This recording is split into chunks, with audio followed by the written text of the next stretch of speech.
Hello viewers, আসসালামু আলাইকুম। Family content থেকে আপনাদের স্বাগতম। আপনারা কেমন আছেন? আশা করি আপনারা সবাই ভালো আছেন। আলহামদুলিল্লাহ, আমরাও ভালো আছি। আমি আজকে একটি ছোট একটি রেসিপি নিয়ে আসলাম সন্ধ্যাবেলা ঝটপট তৈরি করে বাচ্চাদের সামনে দেওয়ার জন্য। প্রথমে পাতাকপি থেকে কিছু অংশ পাতাকপি কেটে নিয়ে ভালোভাবে ধুয়ে ঝরিয়ে নিলাম। এরপরে একে একে কিছু উপকরণ মিশিয়ে নিলাম। প্রথমে দিলাম পেঁয়াজ কুচি, তারপরে দিলাম কাঁচামরিচ কুচি, তারপরে পাতাকপি দিলাম। এরপরে দিলাম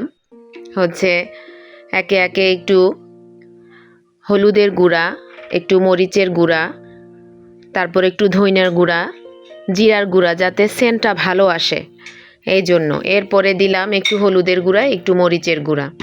এরপরে সাথে দিয়ে দিলাম 1 কাপ ময়দা এবং কিছু অংশ বেসন দিয়ে দিলাম।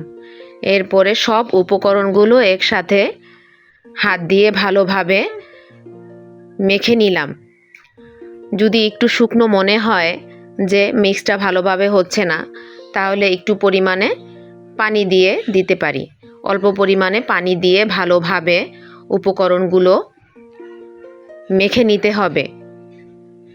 মাখানো হয়ে গেলে এরপরে আমরা চুলায় প্যানটা বসিয়ে দিব। প্যানটা গরম হয়ে গেলে একটু বেশি পরিমাণে আমাদের সাদা তেল দিয়ে দিতে হবে। সাদা তেলটা যখন গরম হয়ে যাবে তখন একে একে হাত থেকে ছোট ছোট করে একটু গোল গোল করে পকোড়াগুলো একে একে দিয়ে দিতে হবে। দেওয়ার পরে চুলার আঁচটা কমিয়ে দিতে হবে। চুলার আঁচটা অল্প পরিমাণে দিয়ে আস্তে আস্তে উল্টিয়ে পাল্টিয়ে ব্রাউন কালার করে একটু ভেজে নিতে হবে। এইভাবেই তৈরি হয়ে গেল আমার ঝটপট সন্ধ্যাবেলার নাস্তা। রেসিপিটা আপনার